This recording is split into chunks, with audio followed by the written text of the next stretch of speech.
আমি এসেছি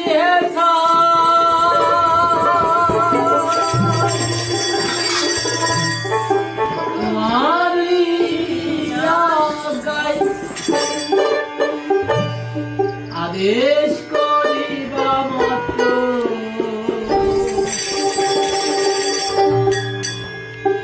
যাব চলিয়া।